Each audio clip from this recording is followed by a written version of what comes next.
Hola, mi nombre es Jean-Paul Espinosa y soy bibliotecario de la Casa de la Literatura Peruana. En estos días de emergencia sanitaria, nuestra biblioteca se ha propuesto fomentar la lectura como un medio para hacer frente a la crisis a través de la reflexión.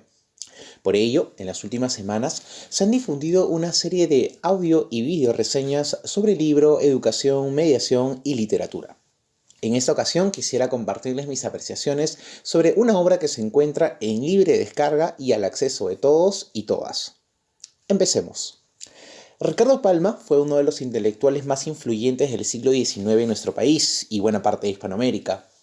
Ciertamente, su obra es muy difusa y comprende temas tan heterogéneos como la creación poética, el estudio lexicográfico, el ensayo histórico, el artículo periodístico o la traducción literaria. Con todo, resulta inevitable señalar que el tipo de escritura en el que más destacó y por el cual alcanzó celebridad internacional fue la tradición. De hecho, a él se le atribuye la fundación de este género, que no consiste sino en una breve narración de ficción que suele relatar hechos inspirados en épocas históricas. Por supuesto, no se tratan de episodios extraídos fielmente de la historia canónica, aunque muchos de ellos se respaldan en eventos reconocidos. En realidad, la tradición no pretende ser una suerte de documento fidedigno de nuestra memoria nacional. Eso sí, recrea de manera ingeniosa hechos que se ambientan en alguna etapa de nuestra trayectoria como país. Pues bien, este trabajo literario fue llevado a cabo durante varias décadas y actualmente existen cuantiosos volúmenes que lo compilan. Puede decirse sin ninguna duda que las más de 400 tradiciones que existen hoy por hoy forman parte de nuestro patrimonio cultural. Y es que su aporte reside en el hecho de que ofrece una mirada radicalmente distinta de la historiografía oficial. En efecto, sus relatos son caracterizados por un estilo oral y humorístico, que cierne su mirada sobre aquellos sucesos que no habrían tenido lugar en los anales de una sociedad letrada y elitista como la limeña del siglo XIX. Por si fuera poco, muchas de las tradiciones, apoyándose en los efectos de la comicidad, formulaban certeras críticas a las autoridades del virreinato y desde ahí ponían de manifiesto las inconsistencias de un sector reaccionario que todavía seguía apegado a la nostalgia de una Lima colonial. Sin embargo, aún con toda la popularidad del género, hubo un puñado de tradiciones que hasta 1972 no fueron editados por decisión del propio Ricardo Palma. Se trataban de textos que el autor escribía clandestinamente y solo compartía con sus amigos más cercanos. Un ejemplar de este conjunto de textos llegó a las manos de Carlos Basadre, político y compañero de Palma en el día de su cumpleaños, exactamente en 1904. El regalo venía con una advertencia que solicitaba extrema discreción, pero como sucede con los azares de la vida, el manuscrito luego de algunos años se integró a una colección especial de la biblioteca de la Universidad de Duke. Y en 1972, después de muchas gestiones burocráticas, los investigadores Carlos Garayar y Francisco Carrillo lograron publicar el volumen en Perú como una novedad de suma importancia. En estos momentos uno podría preguntarse por qué tanto misterio con este grupo de tradiciones.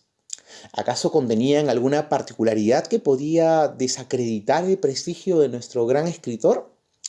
En principio, conviene indicar que las tradiciones en salsa verde, tal era el nombre de esta serie de relatos, constituyen un gesto desafiante para la moral conservadora de la época.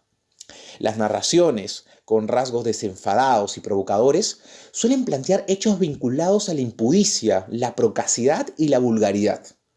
Los hombres que transitan entre sus líneas emplean un humor muy picante, que incluso hoy podríamos considerar indecoroso. Ni siquiera las grandes figuras de la historia peruana se salvan de atravesar episodios que lindan con lo desfachatado. En ese sentido, asistimos aquí a un Ricardo Palma cuya irreverencia ha adquirido signos abiertamente transgresores. Ahora bien, ya que hemos referido a grandes figuras de la historia, iniciemos comentando a las tradiciones que presentan como personajes a Simón Bolívar, Antonio José de Sucre o Ramón Castilla. De manera opuesta a los archivos escrupulosos de las crónicas, el tradicionista opta por desmitificar a esos, entre comillas, héroes de la nación, Para ello, evita describir algún evento épico en donde se ponga en juego el destino del pueblo peruano, y evita también poner en boca de los militares emancipadores frases grandilocuentes que convenzan a las masas. En su lugar, retrata a seres envueltos en situaciones jocosas, que no logran sino humanizar a esos libertadores que el discurso oficial ha situado como ídolos de la patria. De ahí que, por ejemplo, Simón Bolívar en el libro emita frases con un lenguaje tosco y vulgar, todo en aras del fervor bélico. Incluso Antonio José de Sucre, quien en vida había sido un hombre reconocido por la sutileza de su repertorio verbal, se permite, según Palma, en el instante de su muerte, vociferar un sonoro carajo. Por supuesto, resulta cuando menos curioso que la historia no registre estos hechos, probablemente por considerarlos irrelevantes. En ese sentido, la estrategia de Palma consiste en elaborar un perfil más terrenal y humano de esos seres que encarnan íconos de heroicidad. Pienso que la herramienta más efectiva para este propósito es el lenguaje, pues el carácter popular del uso lingüístico de esos personajes logran darle una dimensión menos ilustre y más humana. Al mismo tiempo, el humor que impregna el final de cada anécdota satiriza la solemnidad que se instala cuando uno habla de la, entre comillas, historia del Perú. Del mismo modo, Ramón Castilla es presentado en la tradición la moza del gobierno. Sin embargo, aquí la atención no recae sobre la utilización específica de su habla, sino de su obsesión por una mujer. Como se sabe, Ramón Castilla es distinguido por ser el principal artífice de la abolición de la esclavitud en nuestro país. Decenas de libros han escrito para analizar las consecuencias que produjo esta acción en medio de una sociedad que temía por la liberación de sus prisioneros domésticos. En definitiva, se tiene a Ramón Castilla como un reformista que asumió decididamente apostar por una nación que respete los derechos humanos.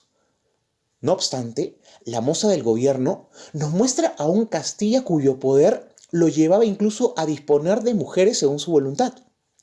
Una de ellas, finalmente, fue quien ejerció sobre el presidente una fascinación insana al punto de establecer una relación de posesión que no permitía la presencia de ningún tercero.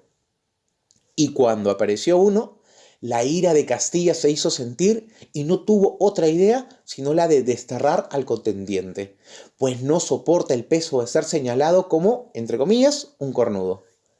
Al final, cuando es preguntado por su drástica determinación, él, con una gracia que solo lo sentimos los lectores, afirma que los cuernos son asuntos también de Estado. Sin duda, el episodio recreado por Palma plantea una ruptura con la figura notable que se tenía de Castilla. Al tradicionista solo le bastó echar un ojo al mundo privado del presidente para desnudar su humanidad. En esencia, puede indicarse que a Palma le interesa fabular ese otro lado de la historia. Por otra parte, en las tradiciones en salsa verde se exploran también espacios eclesiásticos y desde ahí se postulan críticas conducidas por un humor ácido. En El Calemburg y otra improvisación del Ciego de la Merced se colocan a personajes cuya gracia contiene grandes dosis de vulgaridad. Además, no se tratan de seres entregados estrictamente a una vida casta e inmaculada como se espera. Todo lo contrario. Se nos cuenta, por ejemplo, el caso de un fraile que no era conocido precisamente por su celibato. Palma hace el retrato de un lugar sacro que no le rehúye a los festejos, a las bromas de doble sentido o a la picardía. De alguna manera, se busca poner de manifiesto que la Iglesia no siempre es una institución rígida en sus principios, y dentro de ella habitan religiosos que, en su complicidad solapada, se permiten gestos procaces e hilarantes. Y por cierto, Palma no se detiene únicamente en los varones de la comunidad eclesiástica. En El lechero del convento, narra una anécdota que ocurre con un grupo de monjas, y definitivamente la manera en que ridiculiza su pacatería es de una gracia extrema. De nuevo, aquí se emplea en 2 ocasiones un vocabulario procaz, pero esta vez en boca de un padre y un hijo que visitan un convento.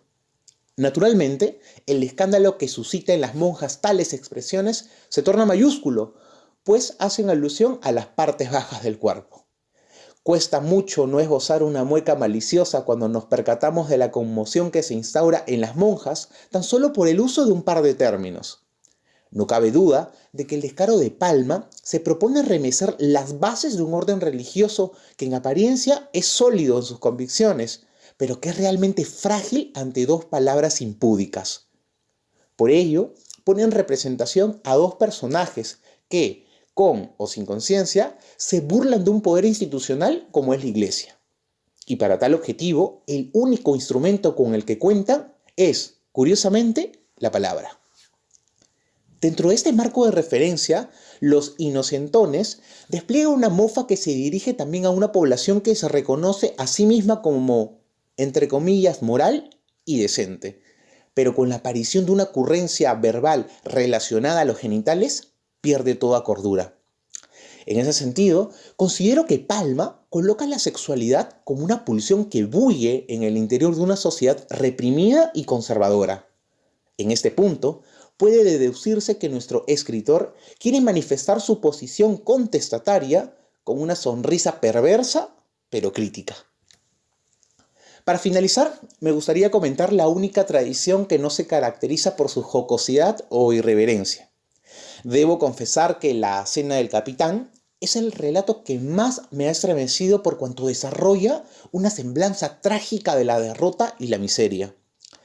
La historia se ubica en un periodo de paz aparente donde no hay revueltas ni golpes de Estado. Pareciese por un instante que el Perú vive un momento de estabilidad gracias a la ausencia de revoluciones de cuartel.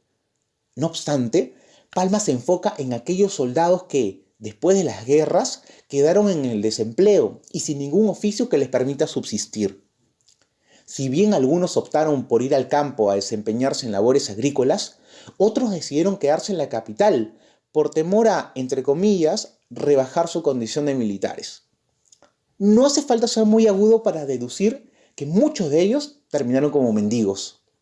Aunque el narrador se dirige a ellos como holgazanes, lo cierto es que constituyen un grupo al cual se le adoctrinó de tal manera que no concebían otro modo de vida que no sea luchando en batalla. Y si no se desencadenaban conflictos, solo habría que esperar. Y esperar significaba vivir mientras tanto de la conmiseración de los otros. El capitán Ramírez es el personaje que encarna esta situación y sobrelleva el hecho de volver a casa después de deambular por la calle con 1 o 2 pesetas para compartir con su pareja. Lo curioso es que ante tal infortunio, a ambos solo les queda refugiarse tristemente en los placeres carnales. El final de La Cena del Capitán no lo contaré, solo advertiré que se expresa en una frase ingeniosa, pero de un humor amargo. Con esta tradición, Palma nos ofrece la imagen de un país sumido en una crisis que no se observa a simple vista. Da al lector, además, la oportunidad de encarar la realidad de los combatientes de posguerra, de los cuales ya nadie se acuerda. Esos mismos combatientes que ante el hambre, como Ramírez, convierten al sexo en un placer paliativo que les ayude a resistir los embates de la precariedad y la indigencia. Recuerden que pueden leer este libro en línea y si desean pueden imprimirlo. Aquí dejaremos el enlace. Antes de culminar, quisiera comentarles que es sumamente importante seguir las medidas sanitarias que el gobierno ha indicado. Espero que les haya gustado esta audioreseña sobre tradiciones en salsa verde de Ricardo Palma. Y espero también que puedan tomar el máximo de los cuidados tanto para ustedes como para sus parientes. Les deseo buena salud, muchas gracias y hasta pronto.